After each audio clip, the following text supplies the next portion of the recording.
ஆண்டவராகிய இயேசு கிறிஸ்துவின் இனிய நாமத்தினாலே உங்களை நான் வாழ்த்துகிறேன். இந்த நாளிலும் மீண்டும் ஒரு விசை இந்த தொலைக்காட்சி நிகழ்ச்சி மூலம் உங்களை சந்திக்கவும், ஆண்டவர் திருவார்த்தைகளை பகிர்ந்து கொள்ளவும், ஆண்டவர் கொடுத்த மேலான கிருபைக்காக நான் ஆண்டவரை துதிக்கிறேன், ஸ்தோத்திரிக்கிறேன்.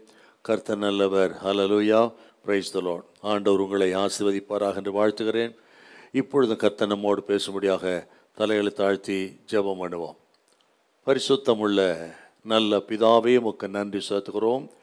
எங்கள் ஆண்டவர் இயேசுவின் நாமத்தில் ஜெபிக்கிறோம். கர்த்தாவே, எங்களோடு பேசும்படி ஜெபிக்கிறோம். பரிசுத்தாவியானவரின் திரு கருத்திலே எங்களை அர்ப்பணிக்கிறோம். எல்லா தடைகள் இயேசுவின் நாமத்தில் விலகும்படி ஜெபிக்கிறேன். எங்களோடு பேசும், உங்கள் நாமம் மகிமைப்படட்டும். இயேசு கிறிஸ்துவின் மூலம் நல்ல பிதாவே, ஆமேன். ஆண்டவருக்கு மகிமுண்டாவதாக. இந்த நாள் தியானத்துக்கன்று 1 சாமுவேல் 7ஆம் அதிகாரம் 12வது வசனத்தை வாசிக்க கேட்போம். 1 சாமுவேலின் புஸ்தகம் 7ஆம் அதிகாரம் 12வது வசனம். அப்பொழுது சாமுவேல் ஒரு கல்லை எடுத்து மிஸ்பாவுக்கும் சேனுக்கும் நடுவாக நிறுத்தி, இம்மட்டும் கர்த்தர் எங்களுக்கு உதவி செய்தார் என்று சொல்லி அதற்கு எபனேசர் என்று பெயரிட்டான். இம்மட்டும் கர்த்தர் உதவி செய்தார் என்று சொல்லி அதற்கு எபனேசர் என்று சாமுவேல் பெயரிட்டார். இந்த வருஷத்தின் கடைசி நாட்களில் வந்திருக்கிறோம். இன்னும் ஒரு மாதம் தான் இருக்கிறது. ஆக அப்படிப்பட்ட இந்த நேரத்தில் கொஞ்சம் கடந்து வந்த பாதைகளை நினைத்து ஆண்டவருக்கு நன்றி செலுத்தவும், நம்ம சுத்திகரித்து கொள்ளவும் ஒரு வாய்ப்பாக இந்த செய்தி நீங்கள் எடுத்துக்கொள்ளும்படி உங்களை அன்பாய் நான் கேட்டுக்கொள்கிறேன். இந்த 1 சாமுவேல் 7:12 என்பது கிறிஸ்துவுக்குள்ளாகி நமக்கு நல்ல ஒரு பரிச்சயமான ஒரு வசனம். இதோடைய பின்னணி கொஞ்சம் மனசில் வைக்கிறேங்க. இந்த நாள் செய்தியின் தலைப்பு உதவியின் கல், த ஸ்டோன் ஆஃப் ஹெல்ப். உதவியின் கல் அப்படின்னா என்ன அப்படி பார்ப்போம். அறிமுகமாக சில வார்த்தைகளை சொல்ல நான் விரும்புகிறேன். கர்த்தருடைய உடன்படிக்கை பெட்டி பெலிஸ்தியர் கையிலிருந்து மறுபடியும் இஸ்ரவேலுக்குள்ளே வந்துவிட்டது. 1 சாமுவேல் 4ஆம் அதிகாரத்தை வாசித்து பார்த்தீங்கன்னா, இஸ்ரவேல் ஜனத்துக்கும் பெலிஸ்தியருக்கும் மிகப்பெரிய யுத்தம் நடக்கிறது. அந்த யுத்தத்திலே கர்த்தருடைய உடன்படிக்கை பெட்டியை பெலிஸ்தியர்கள் அவர்கள் கைப்பற்றி கொண்டு போய்விட்டார். அப்படி பெலிஸ்தியர்கள் கொண்டு போன அந்த உடன்படிக்கை பெட்டி மறுபடியும் இஸ்ரவேலுக்குள்ளே அது வந்து சேர்ந்தது. அதை குறித்து நீங்கள் 1 சாமுவேல் 4ஆம் அதிகாரம் 10-11 வசனத்தில் அந்த பெட்டி பிடிபட்டதை குறித்து பார்க்குறோம். நீங்கள் 1 சாமுவேல் 6:21, 7:1 வாசிங்கன்னா அந்த பெட்டி மறுபடியும் இஸ்ரவேலுக்குள்ளே வந்தது நமக்கு தெரியும். இப்போ 6:21, 7:1 கொஞ்சம் வாசிக்கலாம். கீரியாத் யாரிமின் குடிகளுக்கு ஆட்களை அனுப்பி பெலிஸ்தர் கர்த்தருடைய பெட்டியை திரும்ப அனுப்பினார்கள். நீங்கள் வந்து அதை உங்களிடத்துக்கு எடுத்துக்கொண்டு போங்கள் என்று சொல்லச் சொன்னார்கள். அப்படியே கீரியாத் யாரிமின் மனுஷர் வந்து கர்த்தருடைய பெட்டியை எடுத்து மேட்டின் மேல் இருக்கிற அபினதாபின் வீட்டிலே கொண்டு வந்து வைத்து கர்த்தருடைய பெட்டியை காக்கும்படிக்கு அவன் குமாரனாகிய எலெயாசாரை பரிசுத்தப்படுத்தினார்கள். இப்படி ஆண்டவருடைய உடன்படிக்கை பெட்டி மறுபடியும் இஸ்ரவேல் தேசத்துக்கு வந்தது குறித்து பெரும் மகிழ்ச்சி அடைந்தார்கள். ஆனால் பெட்டி திரும்ப வந்து விட்டது. இஸ்ரவேல் ஜனங்களோ கர்த்தரிடத்துக்கு திரும்பவில்லை. ஆகவே சாமுவேல் என்ன செஞ்சார்னா, சாமுவேல் தீர்க்கதரிசி இந்த ஜனங்களை ஆண்டவருக்கு நேராக திரும்பும்படி, மனம் திரும்பும்படி ஒரு அழைப்பு கொடுத்தார்.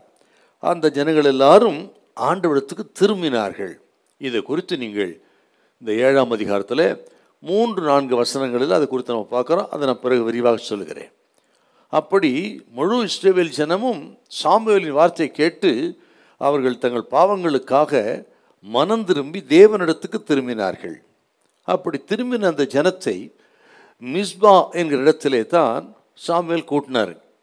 அப்படி மிஸ்பா என்கிற இடத்துல கூட்டின அந்த இடத்திலே தான் நினைவு சின்னமாக இந்த எபனேசர் கல்லை சாமுவேல் வைத்ததாக நம்ம இங்கே பார்க்குறோம். இப்படி இஸ்ரவேல் ஜனம் மிஸ்பாவிலே கூடினார்கள் என்று பெலிஸ்தருக்கு கேள்விப்பட்டார்கள். இவர்கள் கூடினது தங்களை சுத்திகரித்துக் கொள்வதற்கு. சாமுவேல் தீர்க்கதரிசியுடைய அழைப்பை ஏற்று மனம் திரும்பி விட வேண்டியதை விட்டு தங்களை சுத்திகரித்துக் கொள்வதற்காக கூடினார்கள். ஆனால் பெலிஸ்தர்கள் நினைத்தார்கள் இவர்கள் யுத்தம் பண்ணுவதற்கு தான் ஆயத்தம் பண்ணுகிறார்கள் என்று அவர்கள் யுத்தத்துக்கு அணிவகுத்து வந்து விட்டார். ஒரு இக்கட்டான ஒரு காலகட்டங்கள். இவர்கள் ஆயத்தமாக இல்லை, ஆனால் இவர்கள் யுத்தத்துக்கு ஆயத்தப்படுவதாக பெலிஸ்தர்கள் நினைத்தார்கள். அதை கேள்விப்பட்ட இஸ்ரவேல் ஜனம் இப்பொழுது அவர்கள் ஆயத்தப்பட்டார்கள். எப்படி ஆயத்தப்பட்டார் சொன்னால், அவர்களைப் போல இந்த மாம்சத்துக்குரிய ஆயுதங்களை ஆயத்தப்படுத்தி அப்படிப்பட்ட யுத்தத்துக்கு அல்லங்க, இவர்கள் ஆவிக்குரிய ஆயுதங்களை ஆயத்தப்படுத்தி இஸ்ரவேலர் பெலிஸ்தரை எதிர்க்க ஆயத்தமானார். அது என்னங்க ஆவிக்குரிய ஆயத்தம்னா, அதுதாங்க மனம் திரும்புதலும் சுத்திகரிப்போம். இதை கேட்குற தேவ பிள்ளைகளுக்கு நமக்கெல்லாம் ஒரு ஆவிக்குரிய ஆயுதங்கள்லாம் இதுதாங்க. மாம்சத்தினுடைய ஆயுதங்கள் அல்ல. ஆவிக்குரிய ஆயுதங்கள் என்று சொன்னால் மனம் திரும்புதல், சுத்திகரித்து கொள்வதல், ஜெபம், பரிசுத்தம், ஆக இப்படிப்பட்ட விசுவாசம், இப்படிப்பட்ட காரியங்கள் தான் நமக்குரிய ஆவிக்குரிய ஆயுதங்கள். அந்த ஆயுதங்களை சாமுவேல் தீர்க்கதரிசி மூலம் இஸ்ரவேல் ஜனம் ஆயத்தம் பண்ணினார்கள், யுத்தத்துக்கு தயாரானார்கள். கவனிக்கணுங்க சோத்திர தேவ ஜனம் இந்த நாட்களிலே மாம்சத்துக்குரிய ஆயுதங்களை அதிகமாக பயன்படுத்துகிற ஒரு பொல்லாத காலகட்டம். எதுக்கெடுத்தாலும் மாம்சத்தின்படி செயல்படுகிறது. கோர்ட்டு கேஸு, போலீஸ் ஸ்டேஷன், அடிதடி என்று விசுவாசிகளே போகிற ஒரு பொல்லாத காலம் இது. ஆக நமது ஆயுதங்கள் எல்லாம் என்ன? நீங்கள் பவுல் ஒரு வார்த்தை சொல்லுவார், 2 கொரிந்தியர் 10ஆம் அதிகாரம் 4ஆம் வசனம் கொஞ்சம் வாசிக்க பார்க்கலாம். 2 கொரிந்தியர் 10:4. எங்களுடைய போராயுதங்கள் மாம்சத்திற்கு ஏற்றவைகளாய் இராமல் அரண்களை நிர்மூலமாக்குவதற்கு தேவ பலமுள்ளவைகளாய் இருக்கிறது. தேவ பலமுள்ளவைகள், தேவ பலமுள்ள ஆயுதம் தான் ஆவிக்குரிய ஆயுதம். அதைத்தாம நம்ம கையில் எடுக்கணுங்க. இது கேட்குறவங்க 1000 பிரச்சனை இருக்கும், போராட்டம் இருக்கும், எதிரிகள் இருப்பார்கள், என் அக்கம் பக்கம் என் வீட்டாரே சத்துருக்களாக இருப்பார்கள். அவர்களை எதிர்ப்பதற்கு மாம்ச ஆயுதம் அல்ல, ஆவிக்குரிய ஆயுதமாக ஜெபத்தை கையில் எடுங்கள், சுத்திகரிப்பை கையில் எடுங்கள், மனம் திரும்புதலை கையில் எடுங்கள், விசுவாசத்தை கையில் எடுங்கள். சோத்திரம், உங்கள் பட்சத்தில் கர்த்தர் மிகப்பெரிய ஒரு வெற்றியை தருவார். அதை இங்கே நம்ம பார்க்குறோம். இப்போ அப்படியே வாசிக்கலாம். இப்படி ஆயத்தமானாங்களா? என்ன நடந்ததுன்னு பார்த்தீங்கன்னா, யுத்தம் நடந்தது இஸ்ரவேலுக்கும் பெலிஸ்தருக்கும். அந்த யுத்தத்திலே கர்த்தர் யுத்தம் பண்ணினார், பெரிய இடி முழக்கங்களை அனுப்பினார். பெலிஸ்தியர்கள் அந்த இடி முழக்கத்தினாலே அவர்கள் மடிந்தார்கள். வேதம் சொல்லு பட்டு விழுந்தார்களா. கர்த்தர் பெரிய வெற்றியை கொடுத்தார் அப்படின்னு ஒரு ஆச்சரியமான வெற்றி குறித்து நம்ம பார்க்குறோம். நீங்கள் இதே 7ஆம் அதிகாரத்தில் 8, 9, 10 வருஷம் வாசித்து பாருங்க. அந்த ஆவிக்குரிய ஆயுதங்களை யூஸ் பண்ணுறவங்களுக்கு எப்படி கர்த்தரே துணையாக இருக்கிறார், கர்த்தரே யுத்தம் பண்ணுகிறார், வெற்றி தர்றார் என்பதற்கு இது ஒரு நல்ல பகுதியை நமக்கு வாசிங்க பார்க்கலாம். சாமுவேலை நோக்கி, நம்முடைய தேவனாகிய கர்த்தர் எங்களை பெலிஸ்தரின் கைக்கு நீங்களாக்கி ரட்சிக்கும்படிக்கு எங்களுக்காக அவரை நோக்கி ஓயாமல் வேண்டிக் கொள்ளும் என்றார்கள். அப்பொழுது சாமுவேல் பால் குடிக்கிற ஒரு ஆட்டுக்குட்டியை பிடித்து அது கர்த்தருக்கு சர்வாங்க தகன பலியாக செலுத்தி இஸ்ரவேலுக்காக கர்த்தரை நோக்கி வேண்டிக் கொண்டான். கர்த்தர் அவனுக்கு மறுமொழி அருளி செய்தார். சாமுவேல் சர்வாங்க தகன பலியை செலுத்தியில் பெலிஸ்தர் இஸ்ரவேலின் மேல் யுத்தம் பண்ண நெருங்கினார்கள். கர்த்தர் மகா பெரிய இடி முழக்கங்களை பெலிஸ்தர் மேல் அந்நாளிலே முழங்க பண்ணி அவர்களை களங்கடித்ததினால் அவர்கள் இஸ்ரவேலுக்கு முன்பாக பட்டு விழுந்தார்கள். பார்த்தீங்களா? இப்போ நம்ம ஆவிக்குரிய ஆயுதங்களை தேவஜனம் பயன்படுத்தினால் கர்த்தரே நமக்காக யுத்தம் பண்றார்.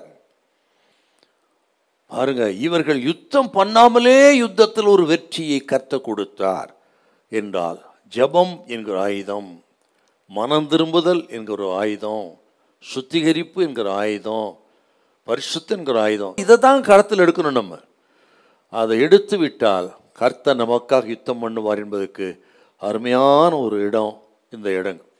அப்படி கர்த்தர் கொடுத்த அந்த வெற்றியை நினைவு கூறும் பொருட்டு சாமுவேல் அந்த மிஸ்பா என்கிற இடத்துக்கும் சேன் என்கிற இடத்துக்கும் இடையிலே ஒரு கல்லை நாட்டி அந்த கல்லுக்கு எபனேசர் என்று பெயரிட்டார். எபனேசர் என்று சொன்னால் இம்மட்டும் கர்த்தர் நமக்கு உதவி செய்தார் அப்படின்னு அர்த்தம். இம்மட்டும் கர்த்தர் நமக்கு உதவி செய்தார் என்று சொல்லி எபனேசர் என்று சொல்லி அந்த கல்லுக்கு பெயரிட்டார் அந்த இடத்துக்கு. என்றால் எபனேசர் என்று சொன்னால் உதவியின் கல். ஆகத்தான் அந்த செய்தியின் தலைப்பை உதவியின் கல் அப்படின்னு நான் போட்டிருக்கிறேன். ஆக எபனேசர் என்றால் உதவியின் கல். கர்த்தர் நமக்கு உதவி செய்கிறவர், இம்மட்டும் உதவி செய்கிறவர். இதை கேட்கிற கர்த்தரி பிள்ளைகளே, ஆண்டவருக்கு நம்ம நன்றி செலுத்தணும். அருமையான சாமுவேல் தீர்க்கதரிசி ஜனங்களை மிஸ்பாவில் கூட்டி ஆண்டவருக்கு நன்றி செலுத்தின இடம்.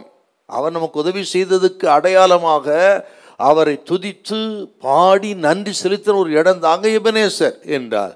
இந்த வருஷத்தில் இப்படி எத்தனையோ யுத்தங்கள் வந்திருக்கலாம், போராட்டங்கள் வந்திருக்கலாம், விபத்துகள் ஆபத்துகள் எத்தனையோ சந்தித்திருக்கலாம். எல்லாவற்றையும் மத்தியிலும் கர்த்தர் நம்மை பாதுகாத்தார், கர்த்தர் நமக்கு உதவி செய்தார், கர்த்தர் இதுவரை வழி நடத்தினார் என்பதை நினைத்து நாம் ஆண்டவருக்கு நாம் மனதார ஆண்டவரை துதித்து ஸ்தோத்திரித்து நாம் நன்றி செலுத்த வேண்டுங்க. அதுதான் எபனேசர், அதுதான் எபனேசர். இதை கேட்கிற கர்த்தரி பிள்ளைகளே, அப்படிப்பட்ட ஒரு நன்றி அறிதலோடு கூட இந்த சம்பவத்தை செய்தி கேட்கணும். நன்றி இந்த உள்ளத்தோடு கேட்கணும். ஆண்டவருக்கு நன்றி செலுத்துங்க. இந்த வருஷத்தை நடத்த எல்லா பாதைகளுக்காக நன்றி செலுத்துருங்க. ஒரு வசனம் எனக்கு நினைவுக்கு வருகிறது. அப்போஸ்தலன் பவுல் ஒரு வார்த்தை சொல்லுவாருங்க.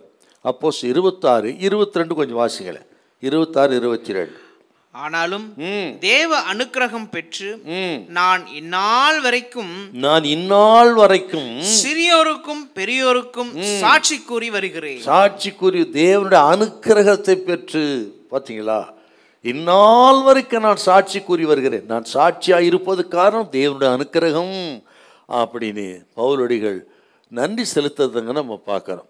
அதே போல் ஆண்டவர் இன்றைக்கு சொல்லுகிறார், கர்த்தரி பிள்ளைகளே, ஆக நமக்கு கடினமான நாட்கள் வரும்பொழுதெல்லாம் கடந்த காலத்திலே கர்த்தர் நமக்கு செய்த நன்மைகளை, அற்புதங்களை, அடையாளங்களை நினைவு கூர்ந்து நன்றி செலுத்தணுங்க. அப்படி கடந்த காலத்தில் கர்த்தர் நமக்கு செய்த, இந்த வருஷத்திலே 11 மாதங்களிலே கர்த்தர் நமக்கு செய்த அந்த நன்மைகளெல்லாம் நாம் நினைத்து நன்றி செலுத்தினால் நிகழ்காலத்தில் நமது நம்பிக்கை வலுவாக இருக்குங்க. இன்னும் தொடர்ந்து 2025 ஓடுவதற்கு, ஆண்டவருக்காக நாம் சாதிப்பதற்கு, நிற்பதற்கு நமது நம்பிக்கைக்கு வலுவாக இருக்கக்கூடியது என்னன்னா, கடந்த காலத்தில் கர்த்தர் நடப்பித்த நன்மைகளை, அற்புதங்களை மறவாமல் அவரை துதிப்பதும் பாடுவதும் நன்றி செலுத்துவதும். அதை நீங்கள் செய்து பாருங்க. நிகழ்காலமும் உங்களுக்கு பலனாக இருக்கும், எதிர்காலமும் பலனாக இருக்கும். ஸ்தோத்திரம். எபனேசர் என்று சொன்னால் கர்த்தர் நமக்கு உதவி செய்தார் என்று சொல்லி நன்றி செலுத்தினது போல நாம் கர்த்தருக்கு நாம் நன்றி செலுத்த வேண்டும். இந்த காலவெளியில் இந்த மாதத்தின் முதல் தேதியிலே வந்திருக்கிறோம். இந்த செய்தி கேட்கணுங்க. இந்த எபனேசர் என்கிற கல், அந்த இடம் நமக்கு சொல்லுகிற செய்தி என்ன? அதிலிருந்து சில ஆவிக்குரிய சத்தியங்களை தியானிக்க கர்த்தர் உதவி செய்வாராக.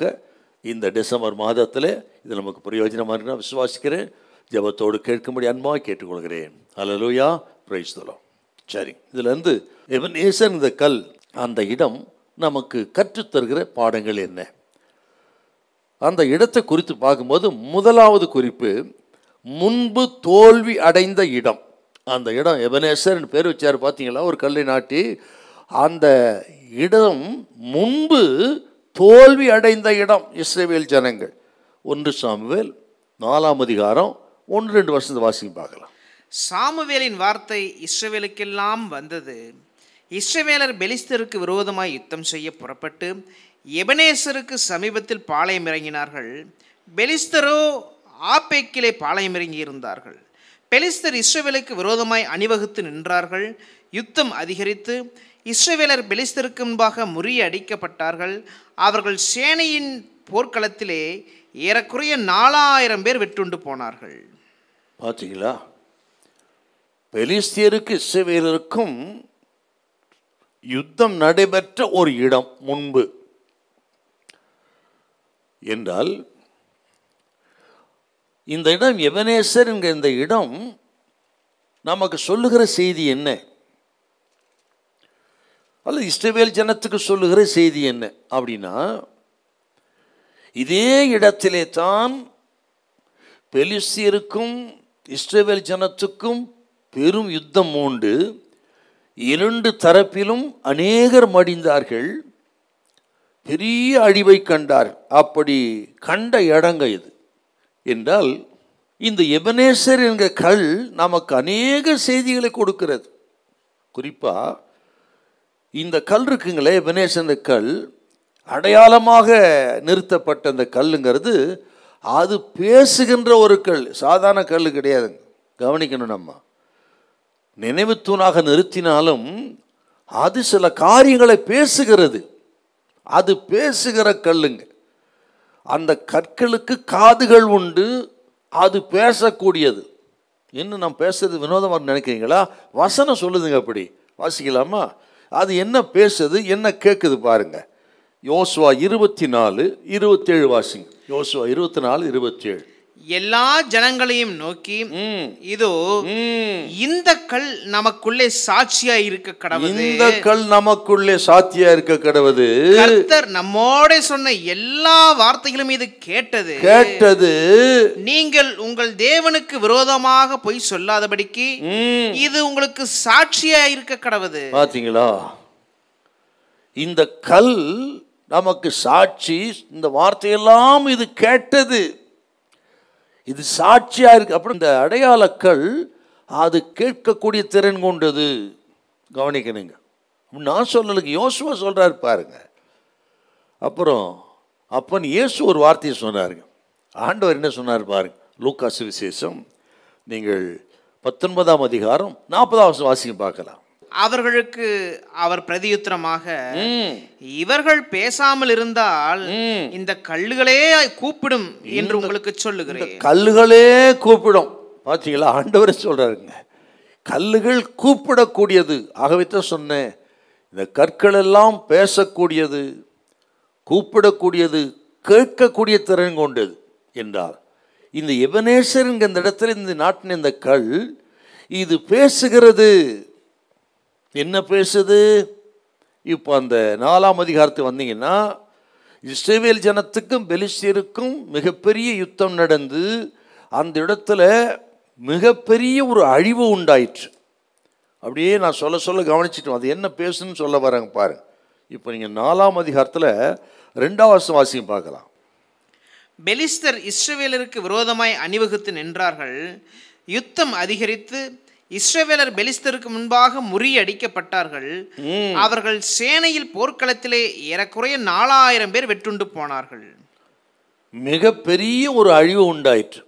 குறிப்பா இஸ்ரவேல் ஜனத்துக்கு மிகப்பெரிய ஒரு பின்னடைவு, அழிவு அந்த யுத்தத்தினால். அது என்னன்னு சொல்ற பாருங்க. அதுல குறிப்பா தேவனுடைய உடன்படிக்கை பெட்டி இவர்களை விட்டு போய்விட்டது. பெலிஸ்தீர்கள் அதை கைப்பற்றி கொண்டு போய்விட்டார். இஸ்ரவேல் ஜனத்துக்கு பலன், அது குறிப்பாக யுத்தத்தில் பலனே உடன்படிக்கை பெட்டி தான். யுத்தத்துக்கு போகும்பொழுது உடன்படிக்கை பெட்டியை நீங்கள் முன்னே எடுத்துக்கொண்டு செல்ல வேண்டும், கர்த்தர் யுத்தம் பண்ணுவார்னு மோசே மூலம் ஆண்டு கொடுத்த பிரமாணங்க அது. அப்படிப்பட்ட அந்த உடன்படிக்கை பெட்டியே இந்த யுத்தத்தில் இழந்து விட்டார்கள். அதை தாங்க பேசுது இந்த எபனேசர் கல். கடந்த காலத்திலே நீங்கள் உங்கள் தேவனுடைய பெட்டியை நீங்கள் இழந்து விட்டீர்கள். அருமையான கர்த்தருடைய பிள்ளைகளே, இந்த தேவனுடைய பெட்டி, உடன்படிக்கை பெட்டிங்கிறது தேவ சமூகத்தை குறிக்கிறது, காட்ஸ் பிரசன்ஸை குறிக்கிறது. அந்த பெட்டி போகிற இடமெல்லாம் அவர்களுக்கு வெற்றி கிடைச்சது என்றால் தேவ பிரசன்னங்க அது. ஆக இந்த நாளிலே உடன்படிக்கை பெட்டின்னு சொன்னால் ஆண்டவராக இயேசு கிறிஸ்துவை குறிக்கிறது, இயேசு கிறிஸ்துவின் பிரசன்னத்தை குறிக்கிறது. இந்த ஜனம் அந்த பெட்டி இழந்து விட்டார்னு சொன்னால் தேவ சமூகத்தை இழந்த ஒரு பரிதாப நிலைமை குறிக்கிறது. நல்லா கவனிக்கணும் தேவ பிள்ளைகள், எதை இழந்தாலும் தேவ சமூகத்தை இழக்கக்கூடாது. தேவ பிரசன்னத்தை மட்டும் தேவ ஜனம் இருக்க, பணம் போகலாங்க, ஆரோக்கியம் கூட போகலாம், பல காரியங்கள் இழக்கலாம். ஆனால் தேவ சமூகத்தை தேவ பிள்ளைகள் இழந்து விட்டால் அதே போல ஒரு துக்கம், துயரம் உலகத்தை நமக்கு எதுக்குமே இருக்காது. ஆகவே எது இருந்தாலும் தேவ சமூகத்தை இழக்காதீங்க. அதை சொல்றது இந்த எபனேசர் கல். நீங்கள் 5ஆம் அதிகாரம் 1 வசனத்தை வாசிங்க.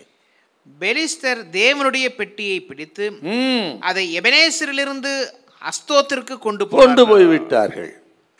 அப்புறம் அதோட மோசம் என்னன்னு கேட்டீங்கன்னா, 4ஆம் அதிகாரம் வாசித்து பாருங்க. ஆசாரியர்களாகிய ஓப்னி பினேகாசமும் அந்த யுத்தத்தில் மடிந்தார்கள். ஏலியின் குமாரர்களாகிய ஆசாரியன் ஏலியின் குமாரர்களாகிய ஓப்னி பினேகாசம் அந்த யுத்தத்தில் மடிந்தார்கள். உடன்படிக்கை பெட்டியை சுமந்த ஆசாரியர்களே மடிந்தது இஸ்ரவேல் தேசத்துக்கு எத்தனை பெரிய இழுக்கு, அவமானம், நிந்தை. ஆசாரியர்கள் செத்தார்கள். அப்புறம் என்ன நடக்குது பாருங்க.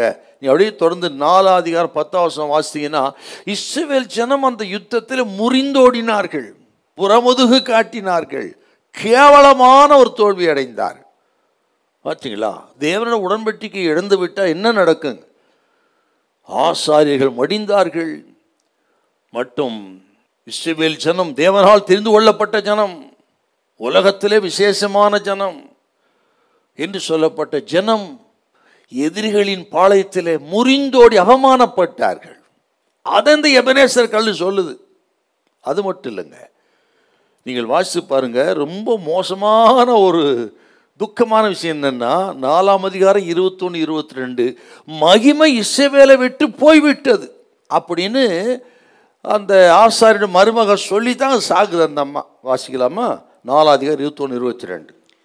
தேவனுடைய பெட்டி பிடிபட்டு அவளுடைய மாமனும் அவளுடைய புருஷனும் இறந்து போனபடியினால் அவள் மகிமை இஸ்ரவேலை விட்டு போயிற்று என்று சொல்லி அந்த பிள்ளைக்கு இக்கபோத் என்று பெயரிட்டால், தேவனுடைய பெட்டி பிடிபட்டு போனபடியினால் மகிமை இஸ்ரவேலை விட்டு விலகி போயிற்று என்றாள். பாத்தீங்களா?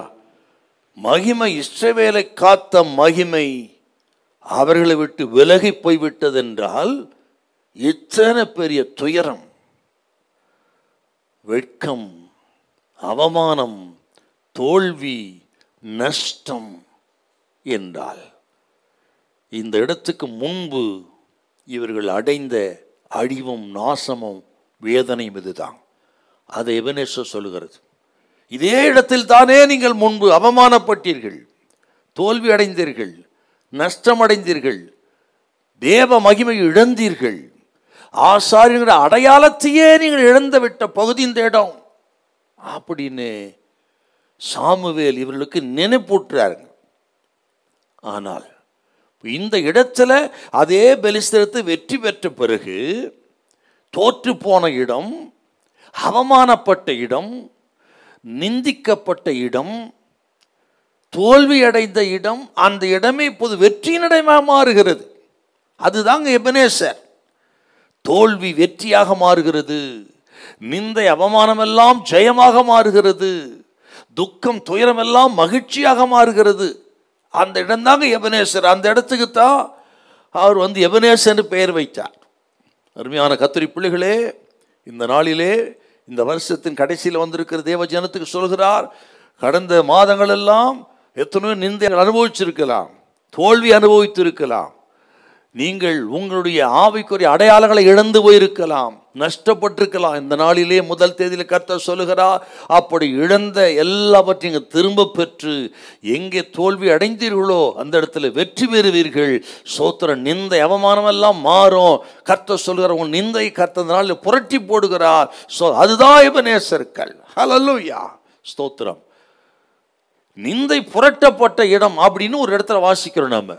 அது என்னங்க நிந்தை புரட்டப்பட்ட இடம்? யோசுவா 5ஆம் அதிகாரம் 9ஆம் வசனம் கொஞ்சம் வாசிங்க பார்க்கலாம். நிந்தை புரட்டப்பட்ட ஒரு இடம். கர்த்தர் சொல்றார், இன்னைக்கு இது கேட்கிற தேவ பிள்ளைகளை பார்த்து, உங்களுக்கு இருக்கிற நிந்தைகளை கர்த்தர் புரட்டி போடுவார், உங்களுக்கு இருக்கிறதான வேதனைகளை ஆண்டவர் எடுத்து போடுவார், மாற்றுவார். எபனேசர் ஆகிய தெய்வம் சொல்லுகிறார், இந்த மாதத்தில் முதல் தேதியில் கவனிக்கணுங்க. சோத்திரம். கர்த்தர் ஒரு பெரிய காரியத்தை செய்ய போகிறார், தலைகீழ் மாற்றத்தை உண்டு பண்ண போகிறார். நல்லா கவனிக்கணும். வாசிங்க பார்க்கலாம். யோசுவா 5:9. கர்த்தர் யோசுவாவை நோக்கி, இன்று எகிப்தின் நிந்தையை உங்கள் மேல் இராதபடிக்கு புரட்டி போட்டேன். எகிப்தின் நிந்தையை உங்கள் மேல் இராதபடிக்கு புரட்டி போட்டேன் என்று ஆண்டவர் சொல்றார்.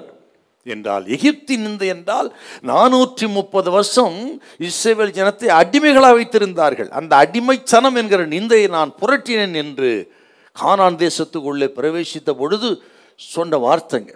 இன்னைக்கு ஆண்டவர் சொல்லுகிறார், உங்கள் அடிமைச்சனத்தை புரட்டி போடுகிறவராய் கர்த்தர் வந்திருக்கிறார். உங்கள் நிந்தை அவமானத்தை அவற்றுகிறவராய் கர்த்தர் வந்திருக்கிறார்.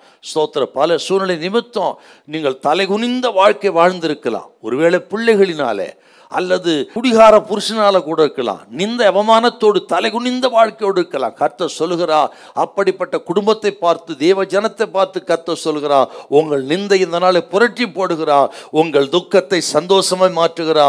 சங்கீதம் 30:11 படியாக உங்கள் புலம்பலை ஆனந்த களிப்பாய் கர்த்தர் மாற்றுகிறார். ஹல்லேலூயா. அதுதாங்க எபனேசர். கடந்த காலத்திலே இப்படிப்பட்ட ஒரு சூழலாம் நீங்கள் வந்து அடைந்திருக்கலாம். அதை ஆண்டவர் இந்த நாள் முதற்கொண்டு அவர் மாற்றப் போகிறார் என்கிற நல்ல செய்தியை சொல்கிற இடம் இந்த எபனேசர். எபனேசர் நான் விசுவாசிக்கிறேன், என் ஆவில உணர்ந்து பேசுகிறேன். இந்த கேட்கிற பார்க்க அநேக தேவ ஜனங்களோடு கர்த்தர் பேசி கொண்டிருக்கிறார். நல்ல கவனிக்கணுங்க. நீங்கள் அதை விசுவாசிங்க. அப்படியே ஆண்டவர் உங்கள் சூழ்நிலை தலைகளாய் மாற்றி உங்கள் தலைகளை உயர்ச்சி உங்களை நிமிர்ந்து நடக்க பண்ண தேவன் வல்லவராயிருக்கிறார். பயப்படாதிருங்கள். ஹல்லேலூயா. ஸ்தோத்திரம். பெலிஸ்தர்கள் திரும்ப திரும்ப திரும்ப வந்து இஸ்ரவேல் ஜனத்தை இப்படி வேதனைப்படுத்தி கலங்கடித்தார். ஒருவேளை உங்களுக்கு விரோதமாக சத்துருக்கள், எதிரிகள் திரும்ப திரும்ப திரும்ப வந்து உங்களை தலைகுனிய பண்ணியிருக்கலாம். உங்கள் வாழ்க்கையே ஒரு போர்க்களமாக இருக்கலாம். நான் இன்னும் கூட சொல்லுகிறவங்களுக்கு ஸ்தோத்திரம், உங்கள் நம்பிக்கை தரைமட்டமாக போயிருக்கலாம்.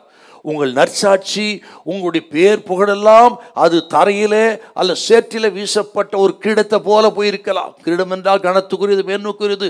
அதை சேற்றிலே தூக்கி வீசினால் எத்தனை இந்த அவமானம். அதே போல உங்கள் நற்சாட்சி, பேர், புகழ், சாட்சி எல்லாம் ஸ்தோத்திரம் சத்துரு சாத்தான் அதை சேற்றிலே தூக்கி வீசினது போல அவன் கால் போட்டு மிதித்து இருக்கலாம். ஒருவேளை உங்களுடைய தரிசனங்கள் எல்லாம், நீங்கள் கொண்டிருந்த அந்த தரிசனங்கள்லாம் இன்றைக்கு சுக்குநூறாக உடைந்திருக்கலாம்.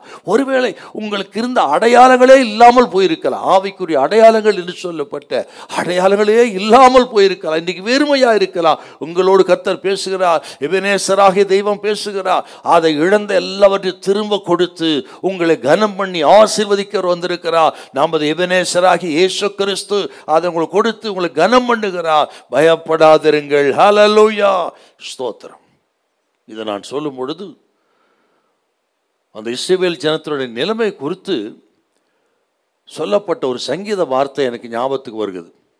74ஆம் சங்கீதம் 9வது வசனம். 74:9. அந்த சங்கீதக்காரன் சொல்றார், இந்த இஸ்ரவேல் ஜனத்தினுடைய நிலைமை அப்படித்தான். ஒருவேளை கேட்கிற நமக்கு கூட அப்படி இருக்கலாம். வாசிங்க. 74:9. எங்களுக்கு இருந்த அடையாளங்களை காணோம், தீர்க்கதரிசியும் இல்லை, இது எதுவரைக்கும் என்று அறிகிறவனும் எங்களிடத்தில் இல்லை. எங்களுக்கு இருந்த அடையாளங்களும் இல்லை, தீர்க்கதரிசியும் இல்லை. என்ன அடையாளம் இல்லை? இஸ்ரவேல் ஜனம் அவர்கள் பாபிலோனுக்கு போய்விட்டார். சிறைபிடிக்கப்பட்டு எருசலேம் தேவாலயம் அழிக்கப்பட்டது. ஆசாரியர்கள் இல்லை, பலி செலுத்தலும் இல்லை. ஆலயம் இல்லாதனால பண்டிகையும் இல்லை, ஆசரிப்பும் இல்லை, ஆராதனை இல்லை, பலிகள் இல்லை, ஆசாரியன் இல்லை. அவர்களுக்கு இந்த அடையாளங்களே இல்லாமல் போய், இதுதாங்க அடையாளம் தேவ ஜனத்துக்கு. தேவ ஆலயமோ பலிகளோ பண்டிகையும் ஆசாரிகள் பழைய ஏற்பாட்டு காலத்தில் அந்த அடையாளமே இல்லைங்க. சாத்தான் கொள்ளை கொண்டு போய்விட்டான். ஒருவேளை இன்றைக்கு ஆண்டவர் சொல்றார் உங்களை பார்த்து, உங்களுக்கு இருந்த அப்படிப்பட்ட அடையாளங்களை, ஒரு காலத்தில் நல்ல சாட்சியுள்ள குடும்பமாக இருந்திருக்கலாம். ஒரு காலத்தில் ஆண்டவரை துதித்து பாடி ஜெபம் பண்ணி எவ்வளோ மகிழ்ச்சியான குடும்பம். இன்றைக்கு சில சந்தர்ப்ப சூழ்நிமித்தம் அந்த அடையாளெல்லாம் சாத்துரு கொள்ளை கொண்டு போயிருக்கலாம், அமலேக்கு கொள்ளை கொண்டு போயிருக்கலாம், நேபுகாத்நேச்சார் கொள்ளை கொண்டு போயிருக்கலாம். சோத்திரம். அப்படி அடையாளங்களே இல்லாமல் இது எதுவரைக்கும் என்றும் தெரியாமல் இருப்பதாக அந்த சங்கீதக்காரன் திகைக்கிறார். ஒருவேளை நீங்க அப்படியே திகைத்து கொண்டிருக்கான். இந்த பிரச்சனை எதுவரைக்கும், இந்த போராட்டம் எதுவரைக்கும் தலைக்கு மீறி போய்விட்டது என்று கலங்கி இருக்கலாம். கர்த்தர் உங்களோடு பேசுகிறது, சொல்கிற இழந்ததை திரும்ப பெறுவீர்கள். எங்க தோல்வி அடைந்தீர்களோ அந்த வெற்றி பெறுவீர்கள். சோத்திரம். உங்கள் புலம்பலை ஆனந்த கழிப்பாக கர்த்தர் மாற்ற பண்ணுவார். சோத்திரம். கர்த்தர் சொல்ல, தலை குனிந்த இடத்துல தலையை நிமிர்ந்து நடக்க பண்ண செய்ய கர்த்தர் வல்லவர். அவர் எபனேசராகிய தெய்வம். இம்மட்டும் நமக்கு உதவி செய்த கர்த்தர் இனியும் உங்களுக்கு உதவி செய்வார். பயப்படாதீர்கள். ஹல்லேலூயா. கரங்களை உயர்த்தி ஆமென். Price the Lord. ஆகவே இதை கேட்கிற கர்த்தருடைய பிள்ளைகளே, பயப்படாதீங்க. உங்கள் அழுகையை ஆனந்த களிப்பாக மாற்ற பண்ணுவார். 2 நாளாகவும் 20-26 வாசித்து பார்த்தீங்கன்னா, யோசபாத்து விரோதமாக 3 பெரிய கூட்டம் வந்தான். ஆண்டவர் யுத்தம் பண்ணி ஒருவருக்கு ஒரு விரோதமாக ஒரு எழும்பி அவர்களே மடிந்து போனார். இஸ்ரவேல் ஜனம் அந்த இடத்தை கொள்ளையிட்டார்கள். அந்த இடத்துக்கு பெராக்கா என்று பேர் வைத்தார். பெராக்கா என்ற செழிப்பு, ஆசீர்வாதம் பெராக்கானா. ஆனால் அதற்கு முன்பு அந்த இடம் எப்படி எபனேசர் பேர் வர்றதுக்கு முன்னாடி இந்த இடம் யுத்தகலமாக இருந்ததோ அதே போல் பெராக்கா என்கிற அந்த இடத்துக்கு முன்பு கொஞ்சம் சமீபத்தில் போகிம் இருந்ததுங்க. என்ன சார் போகிம் என்றால், நீங்கள் நியாயாதிபதி புஸ்தகம் 2ஆம் அதிகாரம் 4-5 2 நாளாகம் 20-26 கம்பேர் வாசிச்சு பாருங்க. இப்போ நீங்கள் முதல்ல நியாயாதிபதி வாசிங்க. இது உங்களுக்காக கர்த்தர் பேசினா விசுவாசிக்கிறேன். வாசிங்க பார்க்கலாம். கர்த்தருடைய தூதனானவர் இந்த வார்த்தைகளை இஸ்ரவேல் புத்திரர் எல்லாரோடும் சொல்லுகையில் ஜனங்கள் உரத்த சத்தமிட்டு அழுதார்கள். அவ்விடத்திற்கு போகிம் என்று பெயரிட்டார்கள். அங்கே கர்த்தருக்கு பலியிட்டார்கள். போகிம் என்றால் அழுகை. முழு இஸ்ரவேல் ஜனமும் சத்தமிட்டு அழுத இடங்கள். அந்த இடத்துக்கு கொஞ்சம் சமீபத்தில் தான் பெராக்கா. பெராக்கா என்றால் செழிப்பு, ஆசீர்வாதம். கர்த்தர் சொல்றாங்க, அப்படிங்க உங்களுடைய அழுகை ஆசீர்வாதமாக மாறும், செழிப்பாக மாறும். நான் இன்னும் விசுவாசிக்கிறேன், உங்கள் வனாந்தரம் சோத்திரம் புஷ்பத்தை போல பூக்கும், பயப்படாதிருங்கள். ஹல்லேலூயா. உங்கள் வனாந்தரம் மாறும். ஸ்தோத்திரம். உங்கள் ஆப்பேக் எபினேசராய் மாறும். ஆப்பேக்கு தான் யுத்தம் நடந்தது, பெலிஸ்தருக்கு. எபினேசராய் மாறிவிட்டது. யுத்த களம் சந்தோஷத்தின் களமாய் மாறும். கர்த்தர் சொல்றார், நீங்க பயப்படாதிருங்கள். ஹல்லேலூயா. Praise the Lord. அருமையான ஒரு பகுதி பாருங்க. எபனேசர் என்றால் முன்பு தோல்வியடைந்த இடம் ஜெயமாய் மாறியது. இப்போ 2வது குறிப்புக்கு போகணும். சரிங்க, இவ்வளோ நேரம் தோல்வி ஜெயமாக இப்படிலாம் மாறுன்னு பார்த்தோம். இது எப்படி சார் மாறியது? அதுதான் கவனிக்கணும். ரொம்ப சும்மாலாம் மாறிடாது. இப்போ சொல்லப்பட்ட இந்த வாக்கு தத்தங்கள், தீர்க்கதரிசன வார்த்தைகள், ஆறுதலான வார்த்தைகள், ஆசீர்வாதங்கள் எல்லாம் எப்படி நமக்கு வந்து சேருன்னா அங்கே தான் நம்ம கவனிக்க வேண்டிய ஒரு இடம் இருக்குது. அதுதான் 2வது குறிப்பு. கர்த்தரிடம் திரும்பின ஒரு இடம். எபனேசர் சொன்னால் கர்த்தரிடம் திரும்பின இடம். ஜனங்கள் அப்படி திரும்பினாங்க. அப்படி திரும்புறது தாங்க நமக்கு ஆசீர்வாதத்துக்கு அடையாளம். ஆசீர்வாதம் எப்படி வரும்னா மனம் திரும்பின பிறகு தான்.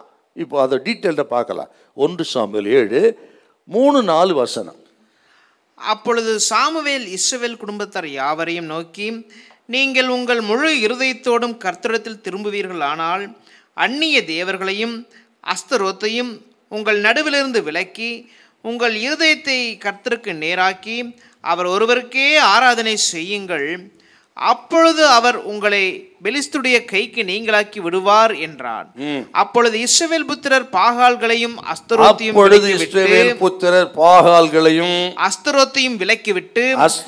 விலக்கிவிட்டு கர்த்தர் ஒருவருக்கே ஆராதனை செய்தார்கள். கர்த்தர் ஒருவருக்கே ஆராதனை செய்தார்.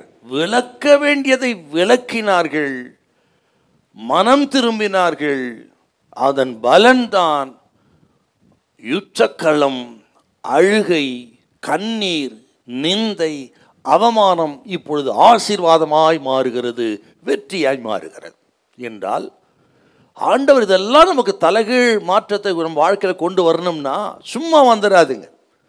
எப்பவுமே ஆசீர்வாதமாகவே இருப்பா அப்படி சொல்கிற ஆள் நான் இல்லை. அப்படிப்பட்ட செழிப்பின் செய்தி உங்களுக்கு பலன் தராது. கவனிக்கணுங்க. ஆசீர்வாதத்துக்கு என்ன காரணம்? நிபந்தனை என்ன?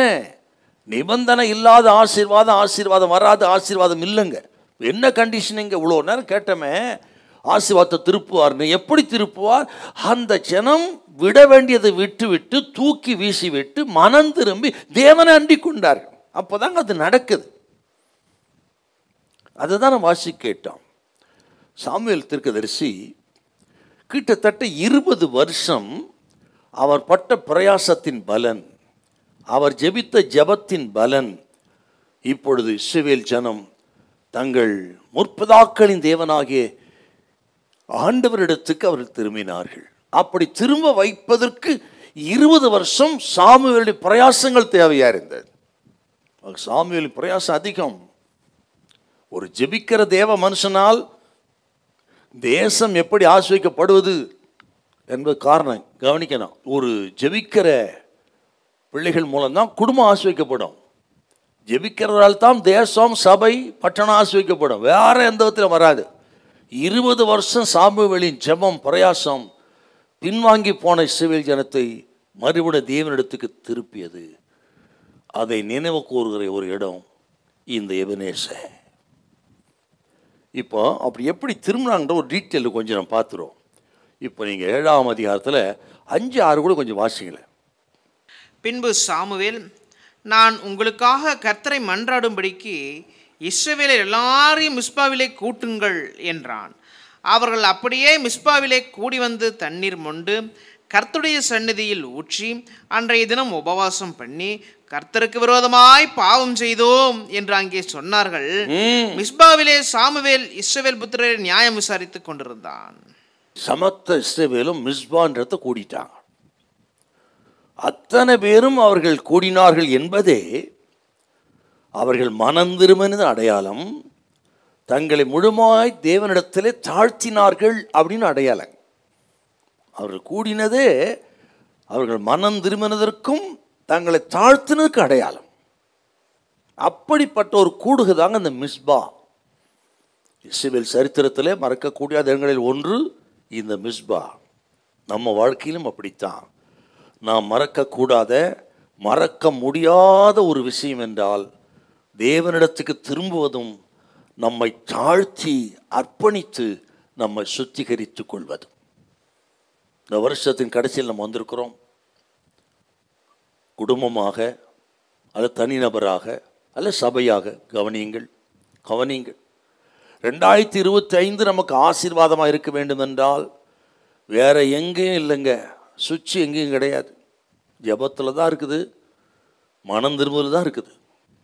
இன்றைக்கி அதை கேட்டு சுத்திகரித்து கொண்டு நீங்கள் வருகிற புது வருஷத்துக்கு ஆயத்தமாக இருந்தால் எபனேசர் கல் நமக்கு நினைப்பூட்டுகிற காரியம் உங்கள் தோல்வி ஜெயமாய் மாறும் என்பது 100% நிறைவேறும். ஹல்லேலூயா. நீங்கள் இதெல்லாம் நிர்விசாரமாக கேட்கப்படாது. தனி நபராக வாலிப தம்பி தங்கச்சி யார் கேட்குறீங்களோ இது அப்படியே இருதயத்தில் எழுதி உங்களை பரிசுத்தப்படுத்திக்கணும். ஆகவேத்தான் டீட்டெயிலாக நான் பேசுகிறது. தங்களை தாழ்த்தி பாவ அறிக்கை செய்தார்கள். என்ன பாவம் வாசி கேட்ட பாருங்க, என்ன அருமையான ஒரு ஸ்டேட்மெண்ட். நாங்கள் பாவம் செய்தோம், அத்தனை பேர் செய்து நாங்கள் பாவம் செய்தோம் என்று கதறினார்கள். அதுதாங்க இன்னைக்கு நமக்கு வேணும். எத்தனை இடத்து உங்களுக்கு நான் காண்பிக்கலாம். தாவீது பாவம் செய்தார், 100% அப்படியே அறிக்கையிட்டு அவர் கெஞ்சினாருங்க. அதான் 51ஆம் சங்கீதம்.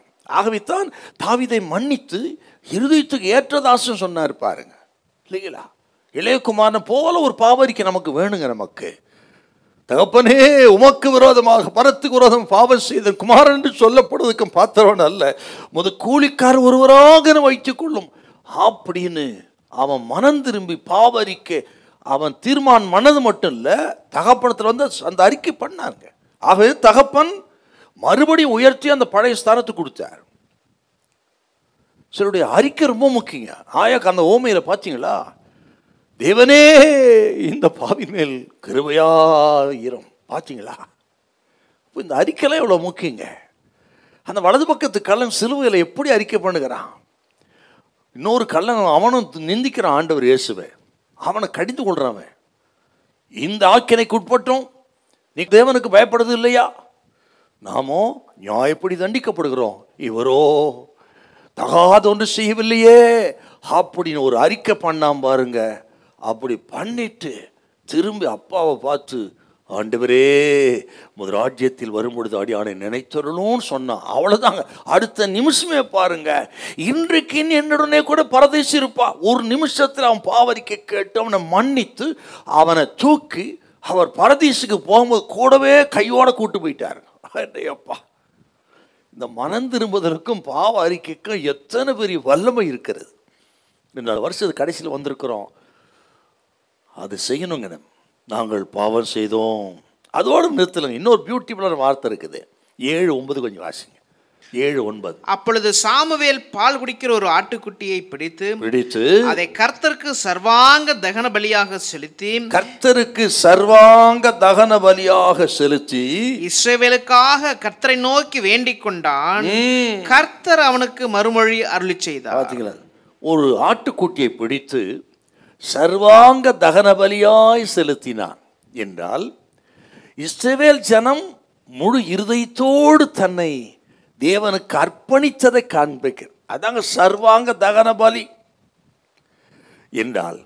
அரகுற பலி இல்லை, அரகுற பாவரிக்கை இல்லை. கவனிக்கணுங்க, சர்வ அங்க தகன பலி, முழு இருதயத்தோடு நம்மை தேவனுக்கு அர்ப்பணிக்கிற அந்த வாழ்க்கை இல்லையா?